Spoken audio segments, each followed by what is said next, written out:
जिंदगी हर कदम एक नई जंग है, जिंदगी हर कदम एक नई जंग है।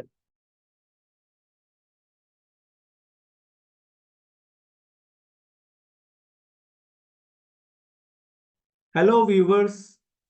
From the rustic charm of Lapata Ganj to Bollywood blockbusters, our guest today is an actor who thrives in versatility. Best known for his flamboyant portrayal of Elizabeth Yadav, he brings life to every character he plays.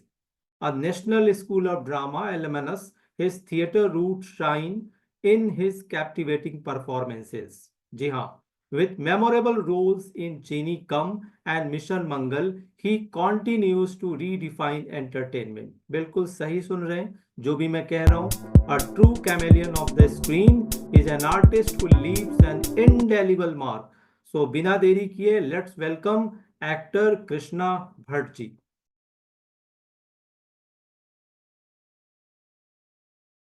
Sir नमस्ते, कैसे हैं आप? नमस्कार आशीष जी। मैं एकदम बहुत बढ़िया first class. और जो भी दर्शक देख रहे हैं सबको मेरा प्यार भरा नमस्कार। सर एक बात जो सबसे ज्यादा अट्रैक्ट करती है आपकी जी। पर्सनालिटी का, वो है आपका वेट और पेट दोनों कंट्रोल में है, जिसके लिए खास करके भारत के लोग हजारों लाखों रुपए खर्च कर रहे हैं। तो आप ये बताइए कि इसका राज क्या है, ताकि भारत के लोगों के लिए एक बहुत बड़ा हेल्प मिले। मैं काफी सारे चीज, वैसे तो मैं देखिए, खाना तो मैं सब कुछ खाता हूँ। हाँ, लेकिन हर चीज जो भी है लिमिट में, है ना। जो भी चीजें हैं वो हर चीज अगर आप बैलेंस्ड रहेंगे ना लाइफ में, हर चीज में, तो आप ऐसे फिट रहेंगे। फिट इन द सेंस कि आप मेरा मानना है कि अंदरूनी सुकून, अगर आप अंदर से खुश हैं, जो भी है, जो भी आप कर रहे हैं, जो भी आप काम कर रहे हैं, और आपके इर्द गिर्द, आपके माहौल, आपके जो भी आपके पास है उससे आप खुश हैं। और कुछ ऐसे चीजें हैं कि जैसे आप, मतलब मैंने कहा बैलेंस इन द सेंस, अगर आपको जो भी अच्छा लगता है तो इसका मतलब ये नहीं है कि आप उसको खाते रहिए। और हर चीज लिमिट में। अगर आपको कोई किसी भी चीज में खुशी मिलती है वो भी लिमिट में। तो मेरा मानना है कि अगर आप बैलेंस्ड हैं, आप अंदर से खुश हैं, बहुत ज्यादा जिंदगी को कॉम्प्लिकेट नहीं कर रहे हैं, सोच नहीं रहे हैं कल क्या होगा, परसों क्या होगा, जो है आज है, आप हर पल हर क्षण को एंजॉय करते रहिए, मस्त रहिए। मेरा एक मंत्र है, जिंदगी में हमेशा स्वस्थ रहिए, मस्त रहिए, खुश रहिए, हंसते रहिए, हंसाते रहिए। स्वस्थ भारत जी। के आप राइट ब्रांड एम्बेसडर मैं आपको कह सकता हूँ। जी। सर आपके नाम में भट्ट लगा हुआ है, और जी। फिल्मी दुनिया में कपूर, बच्चन, खान, भट्ट फैमिली भी एक अहम स्थान रखती है। तो इस टाइटल का क्या बेनिफिट मिला आपको? नहीं नहीं, मुझे देखिए क्या है, हम कोई ऐसे खानदान से तो है नहीं। जैसे मैं मुंबई आया था चार कपड़े लेके, है ना, 97 के एंड में, 1997 के। तो एक्चुअली मैं भट्ट, मतलब हम एक मैंगलोर में एक ब्राह्मण परिवार से मैं पैदा हुआ। और कर्नाटक में मैंगलोर डिस्ट्रिक्ट में। तो इसलिए मेरा नाम भट्ट है। उससे मुझे कुछ नहीं फर्क पड़ा, मतलब मुझे कुछ फायदा ऐसा नहीं हुआ। मतलब हम तो जीरो से आके शुरू किए यहाँ पे मुंबई में। तो धीरे धीरे धीरे धीरे धीरे धीरे काम से काम मिलते मिलते यहाँ पहुंचे हैं। और जो भी अच्छा काम करते हैं वो कपूर खानदान के हैं, भट्ट खानदान के, भट्ट फैमिली से हैं, सबको मैं रेस्पेक्ट करता हूँ। और कुछ लोगों के साथ मुझे काम करने का मौका भी मिला। भट्ट कैंप में मैंने काम भी किया है, दो फिल्म किया था, दो तीन फिल्में की है। संघर्ष एक फिल्म, और ये है मुंबई मेरी जान भट्ट साहब के साथ महेश भट्ट जी के डायरेक्शन में किया था। और दुश्मन में एक छोटा सा एकदम बिगिनिंग का एक एंट्री एग्जिट था मेरा, छोटा सा। और ऐसी शुरुआत हुई थी। मुझे नहीं लगता है कि आपको ऐसे, हाँ, अगर देखिए मैं इस चीज को मानता भी नहीं हूँ कि पहले कोई भी जो नेपोटिज्म इन सब चीजों की बात करते हैं, मैं नहीं मानता हूं उतना, क्योंकि अगर आपके पास टैलेंट है, आपको काम आता है, एक बार आपको कोई पुश करेंगे आपके फैमिली में, अगर आप पहले से कोई फिल्म इंडस्ट्री में हैं, तो आपको एक बार, लेकिन उसके बाद आपको प्रूव करना पड़ता है। अगर आप अच्छा काम कर रहे होते हैं तभी आपको काम मिलेगा, धीरे धीरे करते। हाँ, लेकिन ये है कि उनको थोड़ा सा फायदा होता है, क्योंकि पहले अपने आप को लॉन्च करने में, काम मिलने में उतनी तकलीफ नहीं होती है। जो बाहर से आए हुए लोग होते हैं उनको थोड़ा सा टाइम लगता है, और काम मिलने में। अब एक बार मौका मिल गया, आप अपने आप को प्रूव कीजिए, फिर आपको काम से काम मिलता है, आप विनम्रता से बस काम करते रहिए। तो ये है एज सच, सरनेम से तो कुछ एज सच कुछ फायदा तो हुआ नहीं। काम से फायदा हुआ है, अगर जिनको काम, मेरा काम करने का तरीका और जो भी काम ऑडियंस ने पसंद किया, उससे मुझे काम और मिलता गया। तो ये है। आपके साथ और भी बहुत सारे एक्टर्स आए होंगे जो जी। आज एक अहम मुकाम पर पहुंचे हैं। सबकी एक स्ट्रगल जर्नी है, हम आमतौर पर सुनते हैं, देखते हैं, पढ़ते हैं। तो आपकी जो स्ट्रगल जर्नी है वो औरों से कैसे डिफरेंट है? क्या आपको ज्यादा करना पड़ा या एज यूजुअल था? देखिए, मैं हालांकि सच बताऊं आपको, तो मैं ये स्ट्रगल एक जो शब्द है, मैं इससे ऐसे सहमत नहीं हूं। जो हम जो काम कर रहे हैं उसमें, वो इसका उसका रीजन ये है। देखिए, मैं अभिनेता ही मुझे बनना था, है ना। तो मैं जो चाहता था, मुझे ये काम करना है, मैं वही काम कर रहा हूँ। हो सकता है मुझे शुरुआत में काम मिलने में समय लगा हो, तो इसको स्ट्रगल नहीं है, ये एक आपका मतलब, ये तो बहुत खुशी की बात है और एक बहुत अच्छी बात है। जो आप करना चाहते हैं वही, बहुत सारे ऐसे लोग हैं जो करना कुछ चाहते थे लेकिन कर कुछ और रहे हैं। लेकिन हम जितने मैक्सिमम जो एक्टर हैं, अभिनय अभिनय को पैशन की तरह हम ले रहे हैं और काम कर रहे हैं, तो ये हाँ, कभी काम नहीं मिलता है, कभी मिलता है। शुरुआत में थोड़ी तकलीफ है, आप कोशिश करते रहिए, कभी ना कभी आपको काम मिल ही जाता है। बाकी देखिए, और एक चीज मैं कहना चाहता हूँ। मेरे साथ जो मुंबई आए हैं, या बाद में या पहले जितने भी लोग काम कर रहे हैं, हर इंडिविजुअल का एक अलग डेस्टिनी है, और उसका डेस्टिनेशन अलग है, उसका मंजिल, हर आदमी का मंजिल है। तो हमें हमारे रास्ते पे आगे बढ़ना है ना। अभी मैं किसी और के तरफ देख के, अरे ये वहां पहुंच गए, मुझे भी वहां जाना है, मतलब उसके रास्ता में पकड़ने की कोशिश करूँ, नहीं। हाँ, मुझे अच्छा अच्छा काम करना है, मैं अपने रास्ते पे एक जगह पकड़ के अपने रास्ते पे चल पड़ा हूँ, उसी रास्ते पे चलना है। बहुत लोग थोड़ा सा विचलित हो जाते हैं जब, अरे मेरे साथ में ही आया था ये आज वहां पहुंच गया, मैं तो यही हूँ। ऐसा नहीं होता, आप अपना कोशिश करते रहिए, और फ्रस्ट्रेटेड होना, विचलित होना, अरे मेरा क्या होगा क्या नहीं होगा, सबका अपना अपना है। सबको जो, वही पे कहते हैं ना, समय से पहले किस्मत से ज्यादा कभी किसी को मिला है और कभी किसी को मिलेगा, ये सत्य है। और ये कोई माने या ना माने, मैं मानता हूं। इसका मतलब ये नहीं है कि किस्मत ही सब कुछ है करके आप घर बैठे रहेंगे, बिस्तर में सोते रहेंगे, तो फिर आपका कुछ नहीं होगा। हाँ, आपको अपना काम करते रहना पड़ेगा, कर्म करते रहिए, भाग्य भी साथ देता रहेगा, आगे बढ़ते रहिए।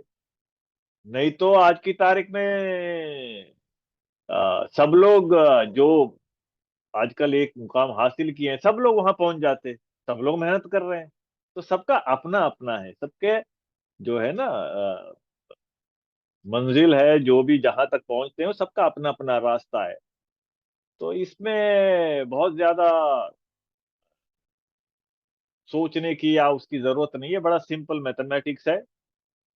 मैं कृष्ण भट्ट, मेरा अपना एक रास्ता है जिस पकड़ के मैं चल रहा हूं, चलते रहिए, शॉर्टकट मत ढूंढिए, सही रास्ते पे चलते रहिए, मंजिल में अभी अपने आप पहुंच जाएंगे। सर, कोई माने या ना माने, लेकिन आपकी पर्सनालिटी का एक और अहम हिस्सा हमने नोट किया। जी। बड़े बड़े एक्टरों को हम देखते हैं आजकल गालियां दे रहे हैं, ऐसे ऐसे सीन कर रहे हैं कि हम सोचते हैं कि भाई आपको करने की जरूरत क्यों है? आप वेल एस्टेब्लिश्ड हो, पर हम जी आपको गालियां देते हुए नहीं देख रहे हैं स्क्रीन पर। ऐसा जी। सीन नहीं देख रहे हैं जिससे कि हम कहें कि अरे ये भी। तो इसका क्या कारण है? आप उनके कंपैरिजन में ज्यादा वेल एस्टेब्लिश्ड हैं, या आपने एक लाइन बनाया है, बी लाइन बनाया है कि मैं ऐसा नहीं करूंगा, मेरे लिए मनी सेकेंडरी है, मेरी पहचान, मेरी इमेज, मेरा एक्टिंग पहले। देखिए मैं एक बात बताता हूँ आपको। हालांकि ये मतलब सुनने में बड़ा अजीब सा लगेगा, मैं फिल्म इंडस्ट्री में काम करता हूँ। मेरा ये प्रोफेशन है, मेरा पैशन है। मेरे लिए अभिनय ऑक्सीजन है और सब कुछ है। लेकिन मैं फिल्मी नहीं हूँ। मैं फिल्म इंडस्ट्री में काम करता हूँ, लेकिन मैं वही इंसान हूँ जो मैं एक छोटा सा गांव में से निकला था। और मेरा अभी भी वही रूट्स है। और मैं यहाँ तक आने के लिए जो भी इंस्टीट्यूट, कर्नाटक में एक नीनासम इंस्टीट्यूट, वहां पे मैं 2 साल था। फिर मैं नेशनल स्कूल ऑफ ड्रामा में 3 साल। फिर मैं बहुत थिएटर वर्कशॉप करा, इंडिया अब्रॉड सब जगह पे। तो देखिए समाज में ना, हर तबके के, हर जगह, हर जहां भी काम करते हैं, हम सबका एक दायित्व है, रिस्पॉन्सिबिलिटी है। सिर्फ बैठ के बोलने से नहीं होगा। ये क्या हो रहा है, ये कैसा हो रहा है, ऐसे हो रहा है, वैसे हो रहा है, आपको खुद भी अपने ऊपर भी उसको लागू करना पड़ेगा।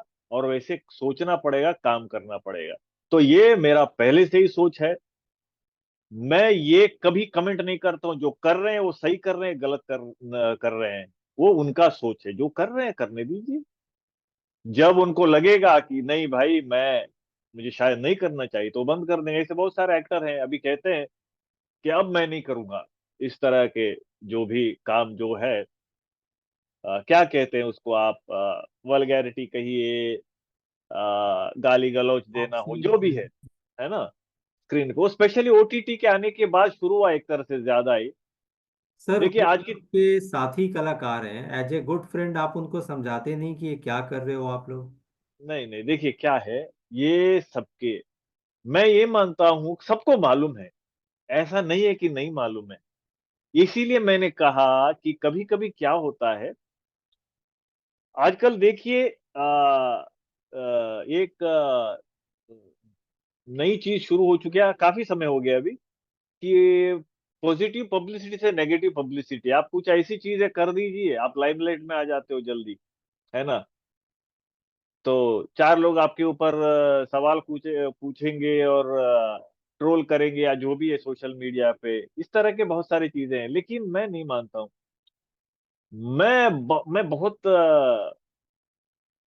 मैं ऐसे कहता हूँ, मैं मजाक में अपने सर्कल में लोगों को कहता हूँ, मुझे कभी कभी ऐसा लगता है कि शायद मैं जो फिल्मी नहीं हूँ, जो इस तरह के पार्टियों में नहीं जाता हूँ, मैं घर में फैमिली के साथ अपना समय बिताता हूँ। जब मैं कैमरा के सामने जाता हूँ, अपना 100% देता हूँ। जो भी मैं काम के लिए ओके किया, यस किया है, उसका वो छोटा हो बड़ा हो, जैसा भी हो, एक बार आपने कमिट किया, उसके बाद 100%, उसके बाद कोई दूसरा कुछ नहीं है, कोई सेकंड थॉट नहीं है।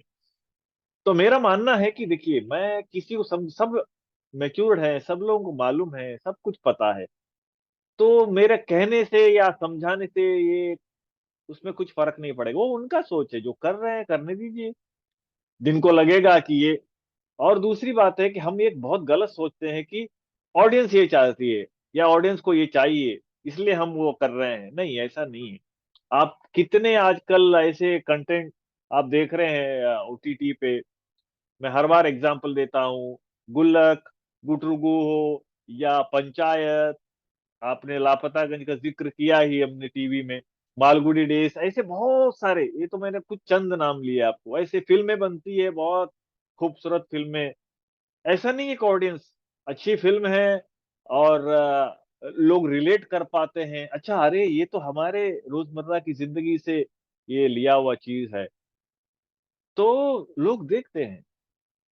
और दूसरी बात है कि मैंने काफी लोगों को बोलते हुए सुना है, अरे ये तो नहीं रियलिस्टिक है, रियलिस्टिक अप्रोच है, तो इसीलिए वो ऐसा कैरेक्टर ऐसे ही बोलेगा। तो रियलिस्टिक अप्रोच है तो फिर आप कोई मर्डर सीक्वेंस है तो आप क्या सच में मर्डर कर देते हैं, मार देते हैं? थप्पड़ मारना है तो सीधा थप्पड़ मार देते हैं दूसरे एक्टर को, ऐसा नहीं होता है ना। तो ये अपने सहूलियत के हिसाब से चुन लेते हैं कि अच्छा ये आपको बेचना है, तो आपने उसका सहारा ले लिया, भाई रियलिज्म है, रियलिस्टिक है, ऐसे ही होता है, वही हम दिखा रहे हैं। तो ऐसे हो रहा है, दिखा रहे हैं, तो फिर सब कुछ आप दिखाना पड़ेगा आपको, जैसे हो रहा है वो एक दूसरे को मार रहे हैं, वे रास्ते में पड़े वो कर रहे हैं, ये कर रहे हैं, जो भी है, जिन शहरों के ऊपर सीरियल शोज बन रहे हैं उसके बारे में। तो मेरा कहने का मतलब ये है, ये हम सबका कर्तव्य है, एक्टर का, राइटर, प्रोड्यूसर, डायरेक्टर हो या कोई भी, आप हैं, हम हैं, सब लोगों का, समाज के हर तबके के लोगों का ये रिस्पॉन्सिबिलिटी है कि हम कैसे एजुकेट करें लोगों को, कैस क्या चीज उनको समझाएं, बताएं, दिखाएं। तो मेरा ये मानना है कि मैं अब तक बचा हुआ हूं, कोशिश रहेगी। और दूसरी आपने बात कही, देखिए मैं बिल्कुल अलग तरह का सोच रखने वाला हूं, काफी लोग होंगे। मेरा मानना है कि देखिए पैसा क्या है, पैसे तो हमको जीने के लिए पैसा चाहिए ना, पैसे के लिए थोड़ी हम जी रहे हैं। तो जो भी जिंदगी, उसका कोई अंत थोड़ी है कि आज ये है, कल वो चाहिए, फिर वो चाहिए, फिर ये, इसका कोई अंत नहीं है। तो सर लेकिन आपसे अगर एक बात अगर पूछूंगा, आपने जी कहा कि आप फिल्मों में रह के नॉन फिल्मी हैं। जी आपका जो, मैं समझ पा रहा हूँ, सिंपल लिविंग हाई थिंकिंग आपकी पर्सनैलिटी है। तो आपको जी नहीं लगता कि नॉन फिल्मी होने के वजह से अवार्ड मिलने में, रिवॉर्ड मिलने में, काम मिलने में कठिनाई हो सकती है? देखिए अभी क्या है ना, आप कठिनाई तो देखिए हर हर हर तरह से कठिनाई, जिंदगी मतलब वो गाना है ना, जिंदगी हर कदम एक नई जंग है। तो आपको हर जगह पे, हर, आप वो करेंगे उसमें अलग, वो आप करें, आप नहीं करना चाहते हैं तो वो करते रहिएगा, उसमें आपको रात को नींद नहीं आएगी, फिर आप सोचते रहेंगे। अभी जैसे आपको मैं दिख रहा हूँ, फिर मैं वैसे नहीं दिखता है ना, इस उम्र में जाके जैसे अभी मैं, आप मुझे देख रहे हैं, फिर कुछ अलग मैं दिखता, क्योंकि फिर मुझे, अरे मैं ये क्या कर रहा हूँ, मुझे ये नहीं करना चाहिए था। अब मुझे ऐसा कुछ नहीं है, भले ही मैं जो जिस तरह की जिंदगी जीना चाहते हैं लोग, जो सोच रखते हैं, वैसी जिंदगी नहीं जी रहा हूँ, लेकिन मैं जी रहा हूँ बहुत मस्त, बहुत बढ़िया तरीके से, अपने फैमिली के साथ अपनी जिंदगी जी रहा हूँ, अपने दोस्तों के साथ, और खुश रहता हूँ। और कभी बहुत अच्छा काम करता रहता हूँ, दिन रात शूट होती है, कभी कभी काम नहीं, क्योंकि कुछ काम मना कर देता हूँ मैं, जैसे आपने कहा। तो मुझे अभी अभी मैंने कुछ काम रिसेंटली मना किया, कि मैंने कहा कि ये मैं नहीं कर पाऊंगा, तो अगर इसको ऐसा कुछ हो जाएगा तो मैं करूंगा। और बहुत जबरदस्त कैरेक्टर था वो, लेकिन एक वेब सीरीज में, तो मैंने कहा कि ये सीन जो है, एक दो सीन आप कह रहे हो, मैं नहीं कर पाऊंगा। तो ये आप हमारे ऊपर है, ऐसा तो नहीं कोई आपको जोर जबरदस्ती कर रहा है, आपको करना ही पड़ेगा, ऐसा तो नहीं है कि। तो इसलिए जो है, आप मैंने ऐसे कहा एक, हमेशा मैं कहता हूँ, जैसे स्वच्छ भारत अभियान कुछ समय पहले चला, आप बाहर भी स्वच्छ रखिए, अंदर भी, अपने आप को अंदर से भी स्वच्छ होना बहुत जरूरी है। सिर्फ बाहर स्वच्छ करने से नहीं होगा, अंदर बाहर दोनों तरफ से आप स्वच्छ रहेंगे, तभी स्वच्छ भारत होगा। तो वो दिन आएंगे तो फिर तो कमाल ही हो जाए, हमारे देश में सारे लोग अंदर से भी स्वच्छ हो जाएं, बाहर से भी स्वच्छ हैं, तो फिर कमाल ही हो जाए। फिर लगेगा कि हाँ, अब तो, लेकिन ऐसा होना बड़ा मुश्किल है। देखिए दुनिया है, यहाँ पे अच्छा होगा, कुछ बुरे होंगे, फिर कौन होगा, फिर ये तो चलता रहेगा, है ना। फिर तो फिल्में बनना ही, पर आप क्या लोगों को दिखाएंगे, क्योंकि सब कुछ अच्छा अच्छा ही होने लग जाएगा ना। तो फिर कॉन्ट्रास्ट में कुछ तो चाहिए। जी बिल्कुल बिल्कुल। सर आपने अपनी फैमिली की तारीफ की इनडायरेक्टली, फैमिली ओरिएंटेड पर्सन आप लग रहे हैं। और आपने अभी एक गाना भी गाया, जिंदगी हर कदम एक नई जंग है। जी आपके ही फिल्मी दुनिया के शक्ति कपूर जी ने इसमें एक लाइन ऐड किया है, जिंदगी हर कदम एक नई जंग है, जब तक पत्नी आपके संग है। आप इस पर क्या कहेंगे? नहीं नहीं, देखिए वो तो उन्होंने, वो तो अभी शायद आपने रिसेंटली कहीं देखा होगा, तो वो तो एक, उन्होंने हंसी मजाक की उसके उसके ऊपर। आ, ये देखिए आप, हर इंडिविजुअल अलग अलग है ना। और आज की तारीख में जो यंग जनरेशन, जैसे मेरी एक डॉटर है, बेटी है, और थोड़ा सा आज की तारीख में जो हम जिस तरह के बैकग्राउंड से आए हैं और क्या सोच रखते हैं, आज के बच्चे हैं तो वो क्या सोचते हैं, तो थोड़ा सा हमको एडजस्ट करना पड़ता है, थोड़ा सा उनको एडजस्ट करना पड़ता है, बीच का रास्ता निकालते हैं, जी, है ना। वो तो ठीक है सर, आप इस पर हाँ। सीधा आंसर दीजिए कि आप इस बात से सहमत हैं कि नहीं है। नहीं नहीं नहीं नहीं, देखिए मतलब उनका अर्थ ये है कि जब तक बीवी आपके संग है तो जिंदगी जंग है, वो वो नहीं है एक्चुअली।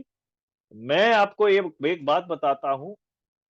मैं अगर उस टाइम पे शादी नहीं करता तो शायद मेरे पास अभी जो भी है वो नहीं होता है। वो इसलिए नहीं होता क्योंकि शादी के बाद एक रेस्पॉन्सिबिलिटी, और वाइफ बहुत सारी चीजें आपको भाई यहाँ पे आप अपने आप को रोक लो, वो तो ऐसे करते हैं, घर बना लेंगे, है ना। आपको हर महीना, सॉरी, हर साल आपको घर बदलना पड़ता है, इधर उधर 11 महीने में।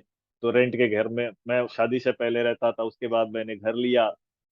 तो और एक अ, शादी से पहले का आपका अलग लाइफ, शादी के बाद अलग, है ना। तो वहां भी आपको रेस्पॉन्सिबल होना जरूरी है, शादी के बाद भी। शादी से पहले क्या आप अपने माँ बाप के साथ रहते हैं, और अपने भाई बहन सबके लिए, या जो भी हैं आपके इर्द गिर्द हैं, सबके लिए आपको सोचना पड़ता है, आपको करना चाहिए, पड़ता है नहीं, करना चाहिए और सोचना चाहिए। सबके लिए अच्छा सोचना चाहिए, सबको साथ लेके चलना चाहिए, वैसे ही फैमिली है। और मैं बहुत खुश नसीब हूँ क्योंकि मेरी आ, पत्नी जो है वो अभी, वो एक जमाने में मेरी स्टूडेंट थी, है ना। तो मैं NSD, national school of drama pass करने के बाद थिएटर वर्कशॉप करता था वहां पे। वो गोवा में एक हमने थिएटर वर्कशॉप किया था एनएसडी के एक्सटेंशन प्रोग्राम में, वहां पे वो स्टूडेंट थी, वहां पे मैं क्लासेस लेने गया था, फिर हमारी शादी हुई, है ना। क्योंकि मैंने उस वक्त कहा उनको, अभी आपने सीखा, अब आप हमको सिखाओ। तो फिर उनको मैं मुंबई लेके आया, तो मैं सीख रहा हूँ उनसे अभी, है ना। तो जिंदगी के बारे में, लाइफ में बहुत सारी चेंजेस है, आप मैच्योर हो जाते हो, फिर आपके बच्चे हो जाते हैं, तो फिर आप और, है ना, आपको बहुत सारी चीजें समझ में आने लगती है। एक टाइम के बाद आपके अंदर ठहराव, बहुत सारी चीजें होती है। और मैं बहुत स्पिरिचुअल भी हूँ, मुझे अच्छा लगता है आध्यात्मिक, क्योंकि इधर उधर भटकने से अच्छा है कि एक जगह फोकस करके आप अपना समय को वहां दीजिए, तो अच्छा लगता है। सर, आपने जिस तरीके से फैमिली फिल्म्स इन लोगों को बैलेंस किया हुआ है, बड़ा बैलेंस्ड व्यू में आपका आंसर भी आया। हमने ये भी देखा है कि आपका जो करियर है, आपके in your career you have balanced comedy, drama, even intense roles. तो इसमें क्या एनएसडी एक फैक्टर है, या एक ये नेचुरली आप करते हैं, हो जाता है? देखिए क्या है, मैंने, आपको पूरा नहीं मालूम है एक्चुअली क्या है, मैंने बहुत थिएटर, एक जमाने में, मैं फिफ्थ स्टैंडर्ड में था तब से मैंने नाटक करना शुरू किया, कन्नड़ थिएटर। फिर मैं ग्रेजुएशन करने तक थिएटर करता रहा, वहां पे ग्रुप से जुड़ा रहा। फिर मैं नीनासम, एक थिएटर इंस्टीट्यूट है कर्नाटक में, आपने नाम सुना नहीं होगा। और वहां पे मैं 2 साल था, एक साल डिप्लोमा कोर्स किया, और एक साल तिरुगाटा में रेपर्टरी में था। फिर मैं दिल्ली एनएसडी 3 साल। तो ये पूरा जो एक सीखने का, ये जो, हालांकि सीख तो आज भी रहे हैं हम, मैं रोज सीखता हूँ, सबसे सीखता हूँ, घर में सीखता हूँ, बच्ची से सीखता हूँ, बीवी से सीखता हूँ, लोगों से सीखता हूँ, अपने को एक्टर से सीखता हूँ, मैं सीखता रहता हूँ, मुझे अच्छा लगता है। क्योंकि ये लर्निंग प्रोसेस कभी खत्म नहीं होनी चाहिए, तो मुझे लगता है कि सीखते रहो जिंदगी में हमेशा, तभी आप कुछ नया नया करते रह पाएंगे, नहीं तो नहीं है, आप रुक जाएंगे, आपकी ग्रोथ रुक जाएगी। तो ये सारे, ये जो जर्नी है ना लाइफ में, एक, तो इसी से सब कुछ सीखा है, इसी में सब कुछ यही सब कुछ सिखाया है। बहुत सारी चीजें आप जो भी इंस्टीट्यूट से सीखते हैं, लाइफ से सीखते हैं। तो ऑब्जर्वेशन, मैं हमेशा कहता हूँ अभिनय में 3 चीज है: experience, observation and then imagination. मतलब आप सबसे पहले आप कोई चरित्र कर रहे हैं, कोई भी, वो कॉमेडी हो, ट्रेजेडी हो, ड्रामा, जो भी है, इंटेंस रोल हो, नेगेटिव हो। देखिए क्या है, कैरेक्टर हम देख के नाम देते हैं, लेकिन जब हम कैरेक्टर प्ले कर रहे होते हैं, वो सिचुएशन में वो चरित्र रहता है, वो सिचुएशन में वो चरित्र। क्योंकि कृष्ण भट्ट अगर आप एक सिचुएशन में रखेंगे, वो अलग तरह से रिएक्ट करेगा, वही आशीष जी को उस सिचुएशन में रखेंगे, वो अलग तरह से रिएक्ट करेंगे। उसी से सारे ड्रामा सब कुछ क्रिएट होता है। इसीलिए मैं कमल हासन जी को जब बचपन से देखता तो बहुत मानता था, क्योंकि उन जब वो एज एन एक्ट मतलब एक्टर नहीं दिखते थे, कैरेक्टर दिखता था स्क्रीन पे, तो मुझे वो मजा आता है। तो मैं आप कुछ भी छोटा सा 10 सेकंड का भी कुछ कमर्शियल, टीवी कमर्शियल करूं या कुछ भी करूं, एक सीन, दो सीन, तो मैं पूरा वो कैरेक्टर में मतलब वो न्याय करने की कोशिश करता हूँ, कि ताकि कृष्ण भट्ट ना दिखे, वो चरित्र दिखे। तो वो जो जर्नी है, वो जो प्रोसेस है, वही कमाल है, वही में, उसी में आनंद है ना। वो जो थ्रिल है ना, आप कैरेक्टराइजेशन का, कि जो भी है, चीनी कम में कोलगेट का हो, या लेडीज टेलर का कैरेक्टर हो, संघर्ष का हो, कोई भी कैरेक्टर है। मिशन मंगल में फिल्म रिलीज होने से पहले ही वो दो सीन वायरल हो गया पूरा, ऑल ओवर वर्ल्ड में, पता नहीं वो कितने लोगों ने देखा। छोटा सा मतलब दो सीन था, उसके निर्देशक एक्चुअली एक फिल्म की थी चीनी कम में, वो एसोसिएट थे। उसके बाद अकीरा एक फिल्म किया था मैंने, उसमें भी वो एसोसिएट थे। फिर उन्होंने कहा कि मैं पहली बार एज ए डायरेक्टर इस फिल्म कर रहा हूँ, कृष्णा सर आपको ये एक रोल करना है। तो फिर मैंने कहा, वो इतना प्यार से बोल रहे थे, मैंने कहा ठीक है। तो लेकिन आपको कभी कभी आप काम करते हैं, आपको पता नहीं होता है कि कौन सा रोल कैसे लोग लेते हैं, तो वो चीजें हैं। तो ये सब जर्नी है, ऑब्जर्वेशन, सीखना, लाइफ एक्सपीरियंस, इन सभी चीजों से जो है एक्टर रिच होता है। तो चीनी कम का आपने जिक्र किया, तो जी। चीनी कम अमित जी के एक अलग एस्पेक्ट के कारण भी याद किया जाता है। तो आपने जब वो फिल्म किया, तो आपको पता था कि इसमें अमिताभ बच्चन जी भी हैं, क्योंकि बहुत सारे लोग चाहते हैं उनके साथ वर्क करना, या आपने अपना रोल देखा और आपने ज्वाइन किया? नहीं, इसका भी एक कमाल का किस्सा है। एक्चुअली मैं उस वक्त कुछ कर रहा था, और मुझे कॉल आया प्रोडक्शन हाउस से। तो मैं 2-3 बार आया, तो मैं गया ही नहीं। तो मुझे लगा कि उन्होंने, मैंने कहा क्या फिल्म है, तो उन्होंने बोला कि ऐसा ऐसा है, क्योंकि उस वक्त अभी के और उस वक्त समय में, उस वक्त जोश हुआ करता था, यंग, और ये वो ऐसे सोचते थे, वैसे सोचते थे, ऐसा रोल करूंगा ये।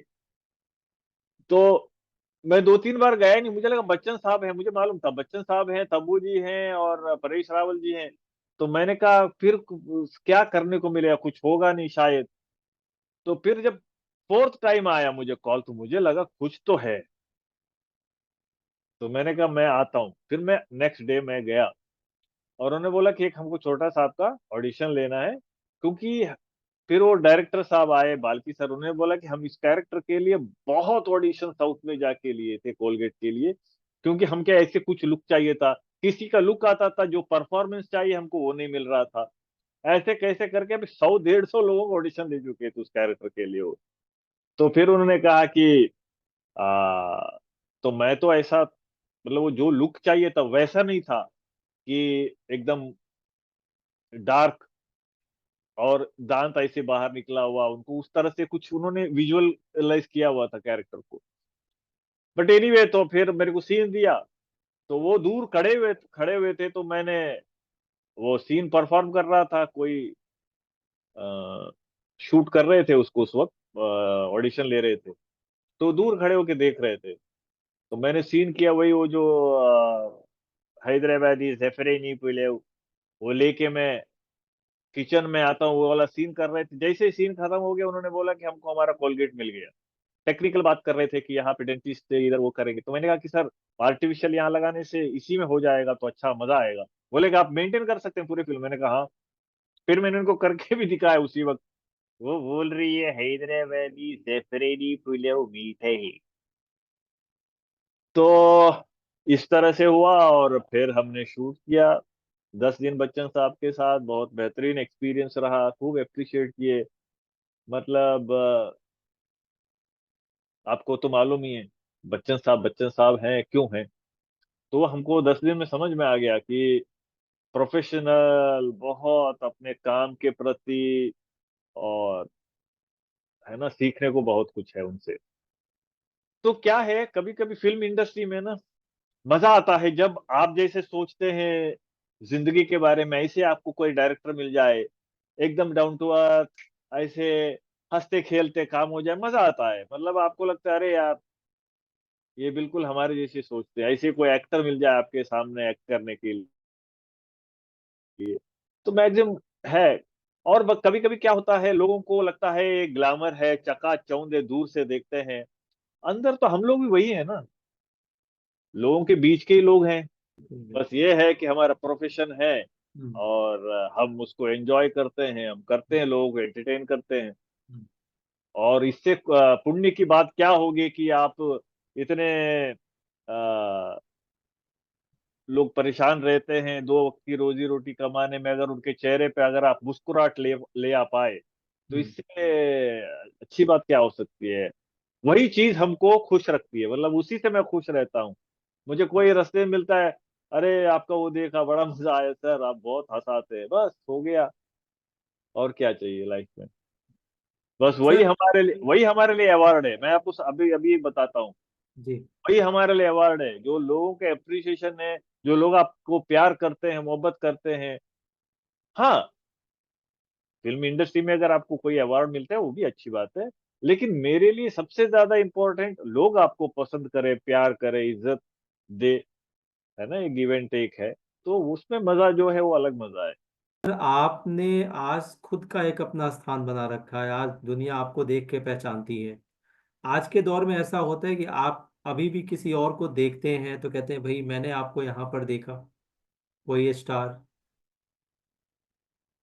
नहीं, एक्चुअली क्या है, मेरे जो, मैं जिन जिन को जानता हूं ना, मेरे एक्चुअली फिल्म इंडस्ट्री के ऐसे दोस्त नहीं है, या ऐसे मैं किसी को वो नहीं करता हूँ। लेकिन मेरी आदत है, जैसे मैंने कहा, मैं रेस्पेक्ट सबको करता हूँ, उनका काम के लिए, उनके डेडिकेशन के लिए, वो जो अचीव किए हैं, उस सब के लिए बहुत रेस्पेक्ट है, सैल्यूट है। लेकिन जब मैं काम करने जाता हूँ, जैसे बच्चन साहब वो कमल हासन जी के साथ भी एक फिल्म किया भाई करके, तब मेरे लिए वो को एक्टर है। मतलब जो मैं चरित्र कर रहा हूँ, मेरे सामने वो खड़े हैं। अगर उस वक्त भी मैं यही सोचने लगूंगा अरे ये वो है, फिर तो काम में दिख जाएगा कि आप क्या कर पाओगे, है ना। तो वो चीज है कि तब वो मेरे लिए, रेस्टोरेंट का ओनर है, मैं वहां पे वेटर हूँ, या जो भी कैरेक्टर कर रहा हूँ, तो मैं वो हूँ, मैं उसी को मानता हूँ।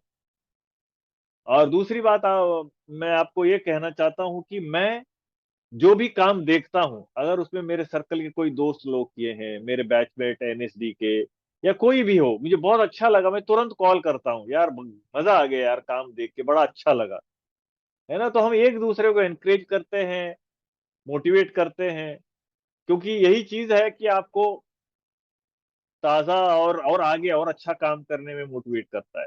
आपको, सर आप एनएसडी के स्टूडेंट रह चुके हैं, तो दिल्ली में आप कहाँ रहते थे सर? वो कैसा टाइम था दिल्ली का?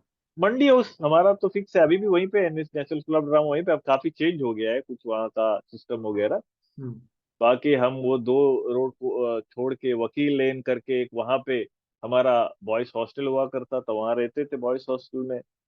फिर 3 साल एनएसडी में। देखिए ये सब तो मतलब अभी क्या है, हम 1-2 दिन पहले भी हम कुछ लोग मिले थे एनएसडी के, कुछ दिन पहले। हम सब वो याद करते हैं, वो दिन याद करते हैं। हम रात को रिहर्सल करते थे, और उसके बाद पराठा खाने के लिए अपना आईटीओ वहां पे, उस वक्त अभी शायद नहीं है वो, हम्म। और रात को 1, 1:30, 2 बजे तक वहां पे रात भर वो पराठा, वहां के भूख लगती थी, हम रात को रिहर्सल करते थे प्ले वगैरह का, तो हम वहां जाते थे, चलते चलते चलते। और वो भी बड़े कमाल के दिन, और मजा आता है वो सब याद करके, कैसे वो हम लोग साथ में सुबह सुबह उठ के वो एनएसडी कैंपस में जाके सीखना, थिएटर, बाकी सारे लाइफ के बारे में बहुत एक दूसरे से सीखना। वो बहुत ही गजब के दिन थे।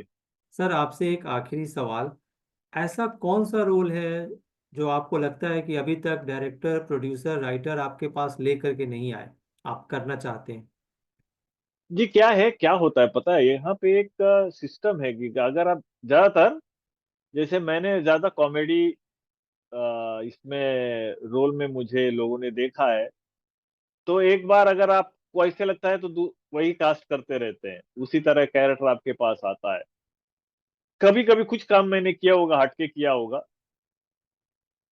ऐसा नहीं है। देखिए मुझे सच बताऊं, मुझे ये करना वो करना नहीं है, मुझे मजा आना चाहिए करके ना। मतलब होता है ना कि आपको रात को एकदम सुकून से है, थक पक के आए हैं शूटिंग करके, आपको नींद आ जाए और काम करके मजा आए, वो किसी तरह कैरेक्टर हो।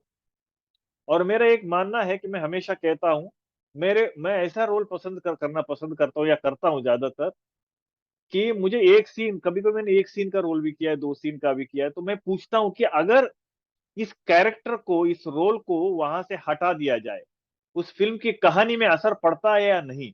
अगर असर नहीं पड़ता है तो वो रोल मैं नहीं करना चाहूंगा। अगर एक सीन भी ये चलेगा, लेकिन उसको हटाने से उस कहानी में, उस फिल्म में असर है, असर पड़ेगा, तो मैं वो कैरेक्टर करने में हाँ करूंगा। तो ये है, तो मुझे ऐसा कुछ नहीं है, बट हाँ थोड़ा सा मैं ग्रे शेड का रोल करना चाहूंगा, नेगेटिव शेड थोड़ा सा मैं अपने आप को देखना चाहता हूँ। थोड़ा बहुत किया है, लेकिन वो फुल टाइम इंटेंस कैरेक्टर जो होता है ना, जो थोड़ा हटके वाला, मतलब जो शायद मैंने अभी तक नहीं किया हो, वो भी हम, वो भी एक अपना डायमेंशन दिखाना जरूर चाहेंगे, और मुझे लगता है कि मैं जरूर करूंगा अभी आने वाले दिनों में। That sir. सर एक और बात मुझे आपसे पूछना चाहता हूँ। आपके साथ लापतागंज में एक्टर अब्बास खान जी थे, जो आजकल एक्टर कबीर के नाम से जाने जाते हैं। जी। वो तो आपको कहते हैं कि भाई, जब कभी बात होती है आपके बारे में कहते हैं आप तो एक्टिंग के उस्ताद हैं। तो आप उनको कैसे याद करते हैं? नहीं नहीं, वो बहुत समझदार, बहुत विनम्र, और देखिए आजकल क्या होता है, यंगस्टर जो होते हैं, नए नए लड़के आते हैं, वो एक दो काम करके अपने आप को, मतलब ऐसे भी लोग हैं कि ना, अरे मैंने कर लिया, मैं हो जाता है, लेकिन इनके अंदर बहुत तहजीब है, वो संस्कार जो है ना, वो वही सब चीजें एक्टर को रीच करता है। एक्टर जो है ना, तो वो जब चीजें बहुत जरूरी है, आपको अभिनेता तो अच्छे हो ही, लेकिन उसके साथ साथ इंसान अच्छा होना बहुत जरूरी है, क्योंकि वो आपके काम में दिखता है ना। तो और वो भी बहुत कुछ भी नहीं करते हैं ना, वो बीच में कभी काफी समय तक काम नहीं किया, तो वो कह रहे थे कि जो मैंने काम किया है मैं उसी को एंजॉय करूं, उसी दुनिया में रहूं कुछ समय के लिए, है ना। और तो हम साथ में काम किए, बहुत साल हमने साथ में काम किया, और बहुत मजा आया, बहुत रेस्पेक्ट, वो होता है ना एक, वो ट्यूनिंग होती है। और मैं आज भी हम मिलते हैं बहुत प्यार से, बहुत प्यार है एक दूसरे के लिए। सभी एक्टर है लापतागंज के, एक से एक कलाकार, मतलब ऐसा बहुत मुश्किल से होता है कि टीम वर्क जो होता है, बहुत आपको उसके लिए तरसते हैं लोग। A to Z, एक ऊपर से लेके नीचे, नीचे से लेके ऊपर, भी सारे कैरेक्टर जो आते थे बाहर से कुछ एपिसोड्स करने के लिए, सबके सब गजब। मैं किसका नाम लूं, तभी आपको तो मालूम है लापतागंज में जितने कैरेक्टर्स हैं, एक एक कैरेक्टर अपना वेल डिफाइंड कैरेक्टर। बीजी पांडे एक ऐसा हो गया था, एक सारे यंगस्टर्स जो हैं, पापा कसम डीपली घुस के बस, मतलब तो ये बोलते थे अपने रियल लाइफ में। लापतागंज का खासियत यही है कि जो रिलेट करते थे लोग ना, जो आज भी लोग रिपीट देखते हैं, वो रिलेट इसलिए करते हैं क्योंकि उनको लगता था अरे एलिजा, एलिजा तो ये हमारे यहाँ टेलर है, वैसे ही है वो। और ये बीजी पांडे, वो साइकिल लेके घूमता है एक लड़का अपने गांव में, तो अपने गांव में वो लोगों को नाम रखते थे, वो बीजी पांडे आ गया, ये एलिजा है, ये मामा, ये जो फूफा टाइप घूमते हैं गांव में, है ना, कुछ ना करते हुए इधर उधर घूम के वहां वहां तफरी करते हैं, वो तो मामा हो जाते हैं। फिर ये कछवा चाचा जो एडवाइस देते रहते हैं गांव में, कोई एल्डर आदमी, है ना, और मौसी, इंदुमती, मुकुंदी, सारे लल्लन, पीडब्ल्यूडी वाले, हमसे किसी ने कहा ही नहीं। तो ये जितने कैरेक्टर्स हैं लापतागंज के, सब मतलब बहुत मजेदार। एक से बढ़कर एक। हाँ तो देखिए आपका भी उस्ताद सर मतलब, डायलॉग बहुत हाँ फेमस है। अब्बास ने मुझे उस्ताद कहा, वो उसका मतलब वो एक रेस्पेक्ट है, वो भी उस्ताद है। और मैं तो कहता हूँ लापतागंज की जितने कलाकार काम किए हैं, और बाहर भी लापतागंज के अलावा है, मैं लापतागंज इसलिए बोलता हूँ क्योंकि मेरे लिए बहुत दिल के करीब शो है वो। तो और हमने साथ में इतने साल काम किया, तो सभी एक्टरों के लिए प्यार है, मेरे मन में रेस्पेक्ट है जी। बहुत खूब सर, आपने हमें समय दिया, द हिलरी टाइम्स को समय दिया, इसके लिए जी मैं आपको धन्यवाद करता हूँ। और दर्शकों को मैं कहूँगा कि आप कृष्णा भट्ट जी को फोर्थ कमिंग डेज में किस रोल में देखना चाहते हैं और उन्हें कैसे याद करते हैं, आप अपना कमेंट्स के थ्रू हमें ये बताएं, उनको भी बताएं, सबको अच्छा लगेगा। और आप देखते रहिए द हिलरी टाइम्स। धन्यवाद, जय हिंद।